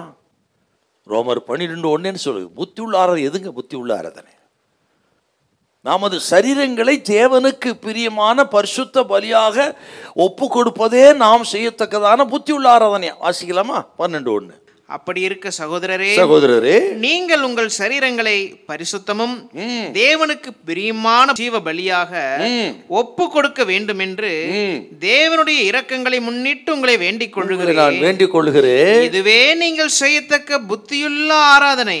ஜீவ பலியாய், லிவிங் சாக்ரிஃபைஸ். என்ன சார் ஜீவ பலி? என்னங்க அது லிவிங் சாக்ரிஃபைஸ்ன்னா, தொடர்ந்து தேவனுக்கு முழுதயத்தோடு அர்ப்பணிப்பது. நமது ஆசை, விருப்பம், வாஞ்சை, திட்டம், தீர்மானம் எல்லாவற்றையும் பலிபீடத்தில் வைத்து விட்டு, ஏதோ ஒரு நாள் 2 நாள் இல்லை, அரைகுறையா இல்லை, முழுவதுமாய் அர்ப்பணித்து விட்டு தொடர்ந்து ஆண்டவருக்கு கீழ்ப்படிவது, தொடர்ந்து ஆண்டவருக்கு சமர்ப்பது, அர்ப்பணிப்பது, டோட்டல் சரண்டர். அதுதாங்க லிவிங் சாக்ரிஃபைஸ். இந்த கேட்குற கத்திரி பிள்ளைகளே, அப்படிப்பட்ட ஒரு ஜீவ பலியாக ஒப்பு கொடுக்கிற அந்த புத்தியுள்ள ஆராதனை செய்யுங்க. கர்த்தர் யுத்தம் பண்ணுவார், கர்த்தர் நமக்காக யாவையும் செய்து முடிப்பார். ஒரு அதிசயம் நடக்கும். யுத்த களம், போராட்டமான களம், சோத்திரம் மகிழ்ச்சியின் களமாய் மாறும். சோத்திரம் முன்பு இருந்த யுத்த களம் அது எபனேசராய் மாறும். ஹல்லேலூயா, ஆமென், பிரைஸ் தி லார்ட். அப்படி அறிக்கை செய்தார்கள், சர்வாங்க தகன பலி செலுத்தினார்கள். சாமுவேல் சத்தமிட்டு மன்றாடி ஜெபித்து அதை கேட்டார் கர்த்தர். உடனே யுத்தம் பண்ண ஆரம்பிச்சுட்டாருங்க.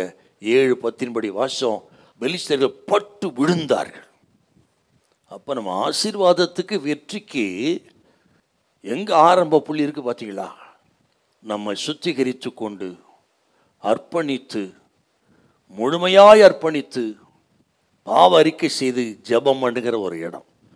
அந்த இடத்துக்கு நீங்கள் வந்துட்டீங்கன்னா உங்களுக்கும் எபனேசர் உண்டு. ஹல்லேலூயா, பிரைஸ் தி லார்ட்.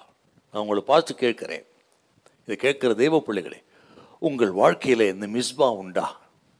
மனம் திரும்புகிற இடம் உண்டா? விட வேண்டியதை விட்டு திரும்புகிற இடம் உண்டா? அவர்கள் அஸ்தரோத்தை விட்டார்கள், பாகாலை விட்டார்கள், விக்கிரக தோப்புகளை அடித்தார்கள், பாகாலின் பலிபீடங்களை சிதைத்தார்கள், சுக்குநூறாக்கினார்கள். விட வேண்டிய எல்லாம் விட்டு அவர்கள் திரும்பினது விளைவுத்தான். எபனேசரை கண்டார்கள். அப்படி இந்த நாளிலே அப்படி ஒரு தீர்மானம் பண்ணணும். நீங்கள் விட வேண்டியதை நான் விடுவேன் என்று எதெல்லாம் தகர்க்கணுங்க. பாகாலின் பலிபீடங்களை தகர்த்தா. நமக்குள்ள நிறைய விக்கிரகங்கள் இருக்கிறது. ஆண்டவர் இருக்க வேண்டிய இடத்திலே அவரை 2வதாக வைத்து விட்டு எதெல்லாம் முதல்ல வைக்கிறோமோ அதுதாங்க விற்கிறார். அதுதான் பாகால் பலிபீடம். பணத்தை நீங்கள் முதலிடம் வைத்தால் பேரு, புகழ, அழகு, அந்தஸ்து இதை முதலிடம் கொடுத்து அதையே நீங்கள் பெருமையாக பேசி நீங்கள் அதை புகழ்ந்தால் அதுதாங்க விக்கிரக ஆராதனை, விக்கிரகத்தை செலுத்துகிற தூபம். அதை இன்றைக்கு அகற்றணும். நிறைய பேர் பாருங்க, அந்த கால பெருமையே பேசிகிட்டு இருப்பாங்க. தனக்குள்ளே இருக்கிற அந்த பிரச்சனைகள் எல்லாம் பேச மாட்டாங்க. ஆலயத்துக்கு வரும்போது அப்படித்தான் பாருங்க. கவனிக்கணுங்க, தகர்க்க வேண்டிய தகர்க்கணும். உள்ளம் உடைந்து நொறுங்கி தேவ சமூகத்துக்கு திரும்பி, ஆண்டவரே இப்படி என் நிலைமை கேவலமாக இருக்கிறது சுவாமி, சிக்கி சீரழிஞ்சு போயிருக்கிறப்ப, ஆவிக்கிற நிலைமை சிதைந்து போயிருக்கிறது, பரிசுத்தம் சிதைந்து போயிருக்கிறது அப்படின்னு தேவ சமூகத்தில் திரும்புங்க. அந்த பலிபீடங்களை தகர்த்து போடுங்க, விக்கிற தோப்புகளை தகர்த்து போடுங்க, அஸ்தரோத்தை பாகாலெல்லாம் விட வேண்டியதை விடுங்க. விட வேண்டியது விட்டாதான் ஆண்டவர் ஆசீர்வதிப்பார். அது பிடிச்சிக்கொண்டே ஆண்டவர் ஆசீர்வாதம் முடிக்காது. அதுக்கு பேர் தாங்க எபனேசர். ஆகவே கவனிக்கணும். சில வார்த்தை நீங்கள் மனசில் வைக்கணுங்க. நீங்கள் ஒரு வசனத்தை வாசிங்களேன். ஓசியா சொல்கிறாரு பாருங்க, என்ன அருமையான ஆசீர்வாதம் வரணுன்னா சும்மா கிடையாதுங்க. நீங்கள் ஓசியா 14 1-4 வருஷம் கொஞ்சம் வாசிங்களேன். நல்லா கவனிக்கணுங்க, என்ன சொல்கிறாரு பாரு. இஸ்ரவேலே, உன் தேவனாகிய கர்த்தரிடத்தில் திரும்பு. நீ உன் அக்கிரமத்தினால் விழுந்தாய். வார்த்தைகளை கொண்டு கர்த்தரிடத்தில் திரும்புங்கள். திரும்புங்கிற வார்த்தை எத்தனோ யூஸ் பண்றாரு பாரு. அவரை நோக்கி, தேவரீர் எல்லா அக்கிரமத்தையும் நீக்கி எங்களை தயவாய் அங்கீகரித்தருளும். அப்பொழுது நாங்கள் எங்கள் உதடுகளின் காளைகளை செலுத்துவோம். அசீரியா எங்களை ரட்சிப்பதில்லை. நாங்கள் குதிரைகளின் மேல் ஏற மாட்டோம். எங்கள் கைகளின் கிரியைகளை பார்த்து நீங்கள் எங்கள் தேவர்கள் என்று சொல்ல மாட்டோம். திக்கற்றவன் உம்மிடத்தில் இரக்கம் பெறுகிறான் என்று சொல்லுங்கள். நான் அவர்கள் சீர்கேட்டை குணமாக்குவேன். நான் அவர்கள் சீர்கேட்டை குணமாக்குவேன். அவர்களை மனப்பூர்வமாய் சிநேகிப்பேன். என் கோபம் அவர்களை விட்டு நீங்கிற்று. திரும்பிட்டா அவ்வளோ நடக்குதான். அதை விட இன்னும் ரொம்ப அந்த அடுத்து 2 வருஷம் வாசிங்களேன். மனம் திரும்பி விட்டா அவங்க வாழ்க்கை ஆண்டை எப்படி மாத்திரா இருப்பாருங்க. வாசிக்கலாமா? 5-6 கூட வாசிங்களேன். நான் இஸ்ரவேலுக்கு பனியை போல் இருப்பேன். அவன் லீலி புஷ்பத்தை போல் மலருவான். லீபனோனை போல் வேரூன்றி நிற்பான். அவன் கிளைகள் ஓங்கி படரும். அவன் அலங்காரம் ஒலிவ மரத்தினுடைய அலங்காரத்தை போலவும் அவனுடைய வாசனை லீபனோனுடைய வாசனையை போலவும் இருக்கும். எத்தனை ஆசீர்வாதம்! இதெல்லாமே நமக்கு வர வேண்டிய ஆசீர்வாதங்க. இதெல்லாம் எப்போ கிடைக்குதுன்னா மனம் திரும்பும் பொழுது. அதான் சொல்ற, திரும்பு திரும்பு. கேட்குற கர்த்தருடைய பிள்ளைகளே, இந்த ஆசீர்வாதங்கள்லாம் நம்ம வாழ்க்கையில் வரணும்னா நீங்கள் விட வேண்டியதை விட்டு, தகர்க்க வேண்டியதை தகர்த்து நீங்கள் தேவனிடத்திற்கு திரும்பணும். ஆண்டவராகிய இயேசுவிடத்துக்கு திரும்பணும். அவர் துக்கப்படுத்தின காரியங்கள், வேதனைப்படுத்தின காரியங்கள், விட்டு விலகி உலகத்தின் பக்கம் போன காரியங்கள், ஸ்தோத்திரம், அவைகள் எல்லாவற்றையும் விட்டு இன்றைக்கு ஆண்டவர் இயேசுவிடத்தில் திரும்புங்கள். பலிபீடத்துக்கு வாங்க, சிலுவை கண்டை வாருங்க, இழந்ததெல்லாம் திரும்ப தருவா. ஸ்தோத்திரம். முன்பு போர்க்களமாய் இருந்த இடம் எபனேசராய் மாறும். ஹல்லேலூயா, ஸ்தோத்திரம். நீங்கள் இந்த மிஸ்பாவுக்கு வந்து பாவ அறிக்கை செய்து தேவனிடத்தில் ஒப்புரவானால் எபனேசரை பார்க்கலாம். நீங்கள் இந்த மிஸ்பாவுக்கு வராமல், அறிக்கை செய்யாமல் எபனேசர் கல்ல பார்க்க முடியாதுங்க. கர்த்தர் நமக்கு உதவி செய்தார், உதவுகிற கர்த்தரை பார்க்க முடியாது. ஆண்டவருக்கு எந்த உதவியும் நம்ம எதிர்பார்க்க முடியாது. கர்த்தர் நமக்கு உதவி செய்யணும், அது மிஸ்பாவுக்கு வரணுங்க. அவர் துக்கப்படுத்தின காரியங்களிலிருந்து நம்ம ரிலீஸ் ஆகணும். ஸ்தோத்திரம். நம்மை சுத்திகரித்து கொள்ள வேண்டும். அப்படி செய்து பாருங்க. கர்த்தர் சொல்லுகிறார், ஸ்தோத்திரம், ஒரு அதிசயம் நடக்கும், ஒரு அற்புதம் நடக்கும். வெயிட் பண்ணி பாருங்க. என்ன நடக்கும்னா, இப்படி மட்டும் நீங்கள் ஆண்டவரத்தில் செய்யுங்க. என்ன நடக்குன்னு ஒரு வசனத்தை சொல்கிறேன் உங்களுக்கு, அப்படியே பிடிச்சிக்கணும். ரூத் 3ஆம் அதிகாரம் 18ஆவது வசனம். நகோமி போவாஸ் குறித்து சொன்ன வார்த்தை. நமது போவாஸ் ஆண்டவராகிய இயேசு. அவர் என்ன செய்வார் பாருங்க. அப்பொழுது அவள், என் மகளே, இந்த காரியம் என்னமாய் முடியும் என்று நீ அறிய மட்டும் பொறுத்திரு. அந்த மனுஷன் இன்றைக்கு இந்த காரியத்தை முடிக்கும் முன் இளைப்பாற மாட்டான். இன்றைக்கு அந்த காரியத்தை முடிக்கும் முன் இளைப்பாற மாட்டான். நமது போவாஸ் ஆகிய இயேசு கிறிஸ்து.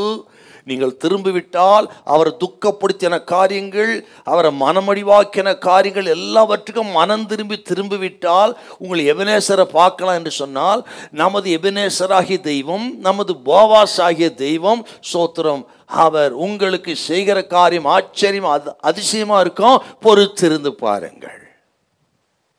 ஆச்சுங்களா? ஆகவே இதை கேட்கிற கர்த்தருடைய பிள்ளைகளுக்கு கர்த்தர் சொல்ற வார்த்தை இதெல்லாம். திரும்புங்கள், அவர் உங்களுக்கு செய்கிற காரியம் அதிசயமாயிருக்கும். ஹல்லேலூயா. அதை நீங்கள் இந்த மாதத்திலும் உணரலாம். ஒரு 2025 நீங்கள் பார்க்கலாம். கர்த்தர் இயேசு உங்களுக்கு செய்ய போகிற அதிசயமான காரியங்களை உங்கள் கண்கள் காணும். Hallelujah. Praise the Lord, praise the Lord. அப்படி எபனேசர் என்று சொன்னால் அவர்கள் மனம் திரும்பின ஒரு இடம். அங்கே தான் ஆசீர்வாதம். சரி, இப்போ 3வது குறிப்பு பார்க்கலாம். எபனேசர் அப்படின்னா 3வது இடம். முன்பு பார்த்தோம், முன்பு தோல்வி அடைந்த இடம். 2வது கர்த்தரிடத்து திரும்பின இடம். 3வது எபனேசர்னு சொன்னால் 3வது என்னன்னு கேட்டிங்கன்னா, நீங்கள் இப்போ அந்த 7-12 மறுபடியும் வாசிக்கிறோம். நல்லா அழுத்தி வாசிக்கிறோம். அதை நல்ல கூர்ந்து கவனிக்கணும். 7-12 என்ன சொல்லுது? அப்பொழுது சாமுவேல் ஒரு கல்லை எடுத்து மிஸ்பாவுக்கும் சேனுக்கும் நடுவாக நிறுத்தி இம்மட்டும் கர்த்தர் எங்களுக்கு உதவி செய்தார் என்று சொல்லி அதற்கு எபனேசர் என்று பெயரிட்டான். எதிர்கால நம்பிக்கை தரும் இடம். எதிர்கால நம்பிக்கை தரும் இடம். எப்படிங்க எதிர்கால நம்பிக்கை தரும் இடம்னா, இந்த வசனத்தை கவனிங்க. கர்த்தர் நமக்கு உதவி செய்தார், இம்மட்டும் கர்த்தர் நமக்கு உதவி செய்தார் அப்படின்னு அந்த கல்லு நாட்டுறாருங்க அவர். என்றால் இதுவரை உதவி செய்த ஆண்டவர் தொடர்ந்து எதிர்காலத்தில் உங்களுக்கு உதவி செய்வார் என்கிற எதிர்கால நம்பிக்கை கொடுத்த இடம் இந்த எபனேசர் கல்.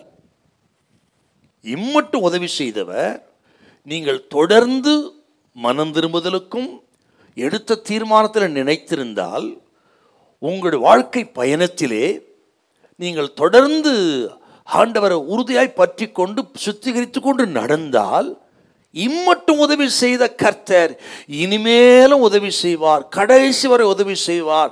உங்கள் யாத்திரை சுகமாக இருக்கும். பாதியிலே ஆண்டவர் எதை நிறுத்த மாட்டார், துவங்கினவர் முடிப்பார். உங்கள் காரியங்கள் ஜெயமாயிருக்கும். அதை சொல்றது தாங்க எபனேசர்கள். இம்மட்டும் உதவி செய்தவர் இனிமேலும் உதவி செய்வார். ஹல்லேலூயா. நான் விசுவாசிக்கிற ஸ்தோத்திரம். வருகிற 2025 இந்த வருஷத்தை காட்டிலும் அதிகமாக உங்களுக்கு உதவி செய்வார்.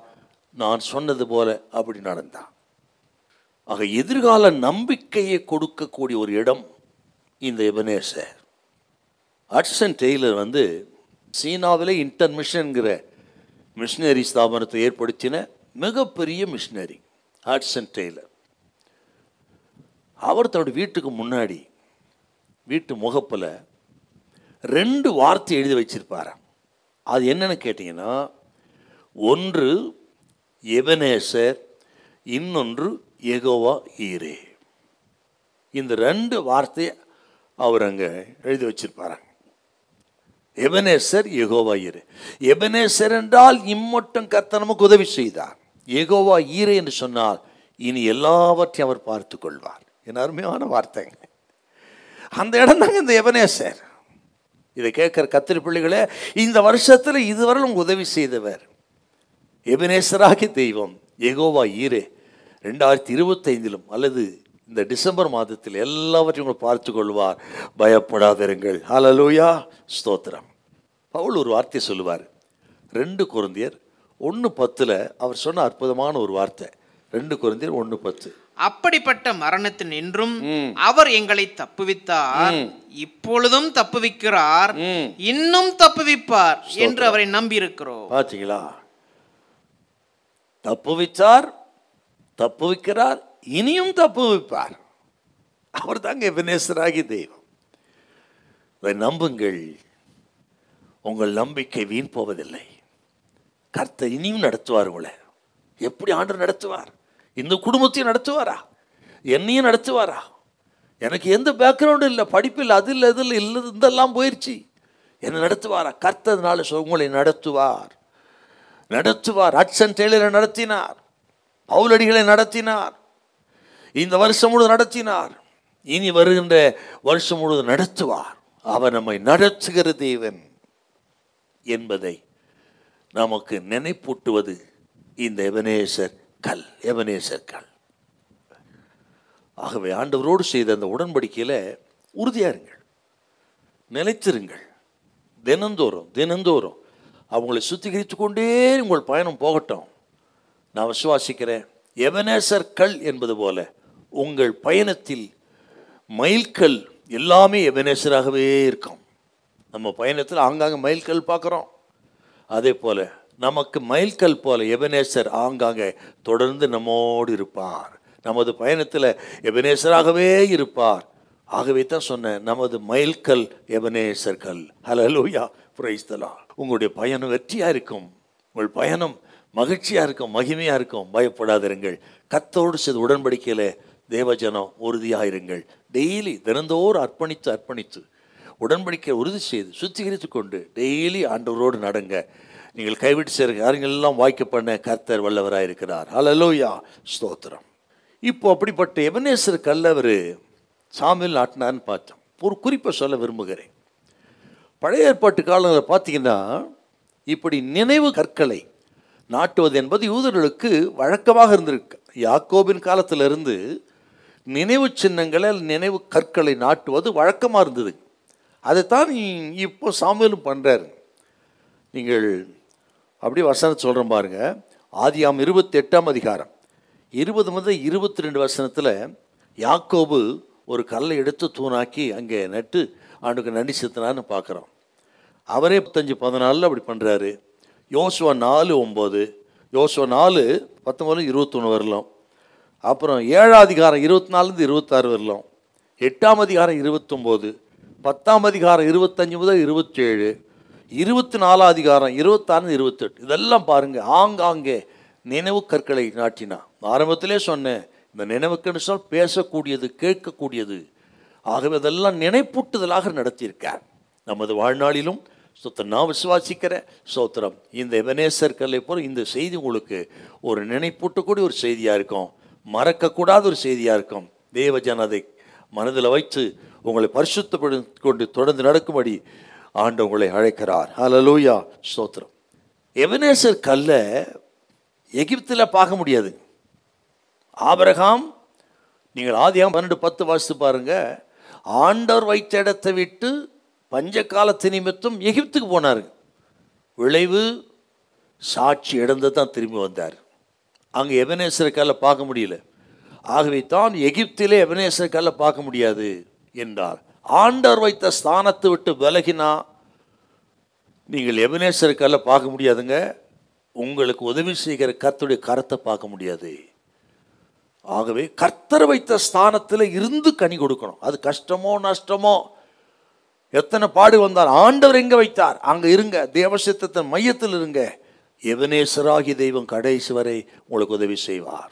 தூர தேசத்தில் எபனேசர் கல்லை பார்க்க முடியாது. இளையகுமாரன் தூர தேசத்துக்கு, தகப்பன் வீட்டை விட்டு தூர தேசத்துக்கு போனான். இருக்கிறதெல்லாம் இழந்தான். அங்கே உதவி செய்கிறாங்க, பார்க்க முடியலையே தகப்பனை என்றால், தேவஜனம் இருக்கிற இடத்தை விட்டு தூர தேசத்தின் மேல் கண் வைத்து ஆசை வைத்து தேவ சமூகத்தை விட்டு, ஆக உலக பிரகாரமாக உலக ஆசை விருப்பம் திட்டம் என்னும் சுய விருப்பம் திட்டத்தின்படி போயிட்டீங்கன்னா எபனேசர் கல்லை பார்க்க முடியாதுங்க.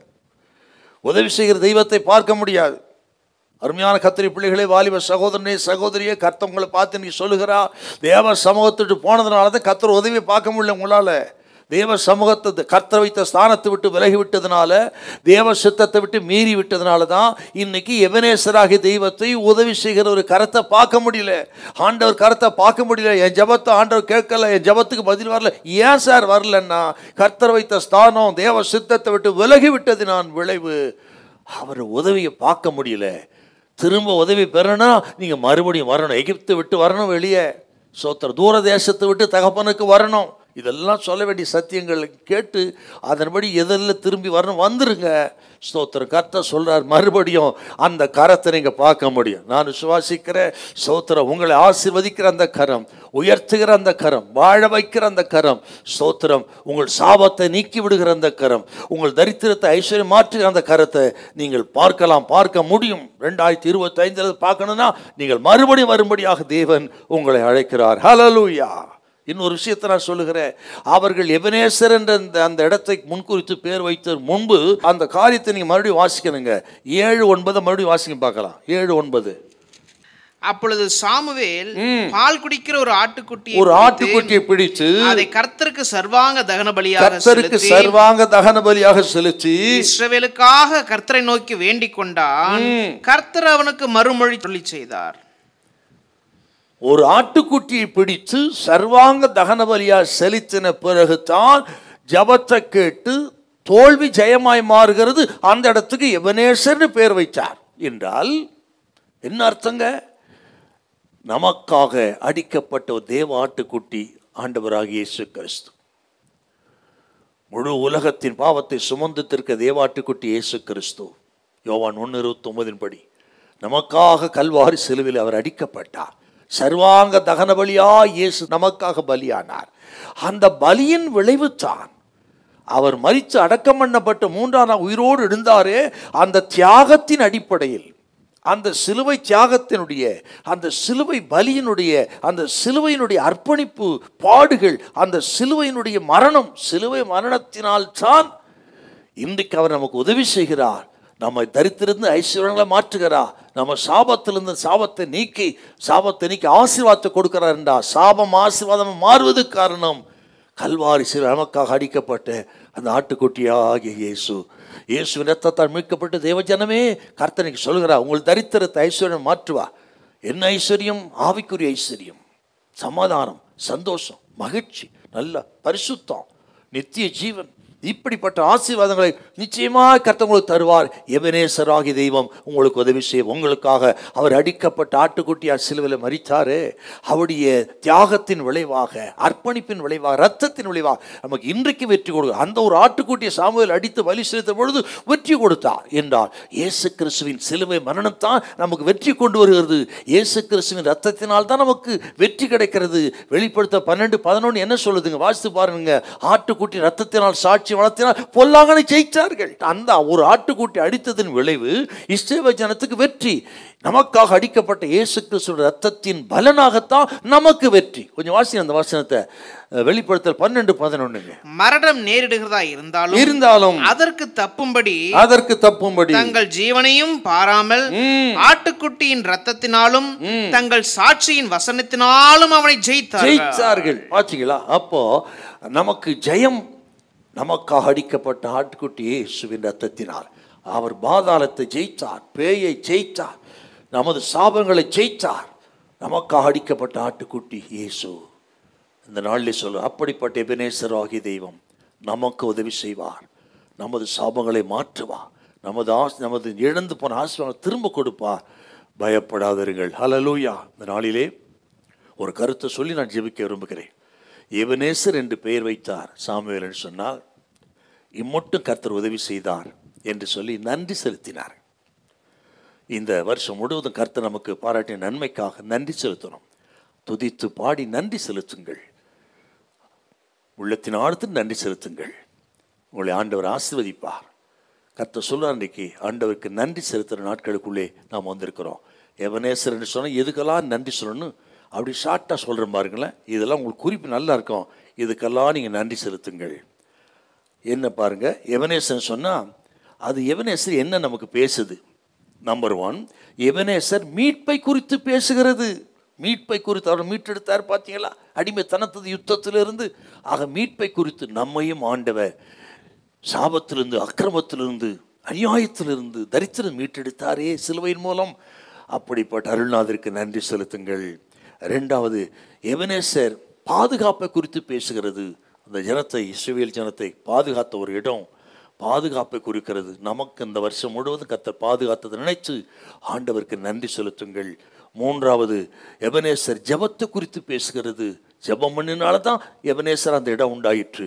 அதே போல் இந்த வருஷம் முழுவதும் ஜெபத்தை எல்லாம் கர்த்தர் கேட்டாரே, நன்றி செலுத்துங்கள்.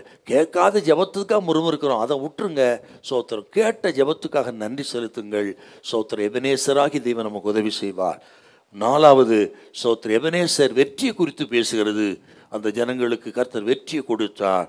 5வது, எபனேசர் சொன்னார் சாட்சியை குறித்து பேசு. இதெல்லாம் அதில் வருதுங்க. எபனேசர் சாட்சியை குறித்து பேசுகிறது. சாட்சியின் கல்லுங்க அது.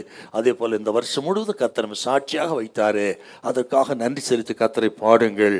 அடுத்து 6வது, எபனேசர் எதிர்கால ஊக்கத்தை குறித்து பேசுகிறது. இம்மட்டும் உதவி செய்தவர் இனியும் உதவி செய்வார். அங்கேதான் எபனேசர். ஆகவே அதுக்கு நன்றி செலுத்துங்கள். 2024 முழுவதும் உதவினவர் 2025 உதவி செய்வார் என்கிற ஊக்கத்தை பெற்று ஸ்தோத்திரம் பண்ணுங்க. ஆண்டுக்கு நன்றி செலுத்துங்கள். ஆண்டவர் உங்களை ஆசீர்வதிப்பார், கடைசி வரை வழி நடத்துவார். பயப்படாதீங்க. எபனேசராகிய தெய்வம் கடைசி வரை உங்களுக்கு உதவி செய்வார். Hallelujah. Praise the Lord. Ebenezer என்று அந்த இடத்துக்கு பெயர் வைத்தார்னா, பழைய ஏற்பாட்டு நிகழ்ச்சியாக இருந்தால் எவ்வளோ நமக்கெல்லாம் பிரயோஜனமாக இருக்குது. கேட்டு கர்த்தருடைய பிள்ளைகளே, இதெல்லாம் அப்படி இருதயத்தில் வைத்து சோத்திரம் சுத்திகரித்து கொண்டு கர்த்தருக்கு நன்றி செலுத்துங்கள். கர்த்தருடைய ஆசீர்வதிப்பாரா. ஜெபிப்போம். பரிசுத்தம் உள்ள நல்ல பிதாவே, உமக்கு நன்றி செலுத்துகிறோம். இந்த நாளிலும் உதவின கல் எபனேசர் இங்கே செய்தி நாங்கள் கேட்ட ஒவ்வொரு மக்களும் இங்கே ஆசீர்வதிங்க. எந்தெந்த விஷயத்தில் அவர்கள் மனந்திரும்பி புதுப்பித்து கொள்ள, சுத்திகரித்து கொள்ள உதவி செய்யுங்க சுவாமி. உங்கள் கரத்தை நீட்டி அவர்களை ஆசீர்வதிக்கும்படி ஜெபிக்கிறேன். கிருபை தாங்கட்டும் இயேசு கிறிஸ்துவின் மூலம் நல்ல பிதாவே. ஆமேன். God bless you.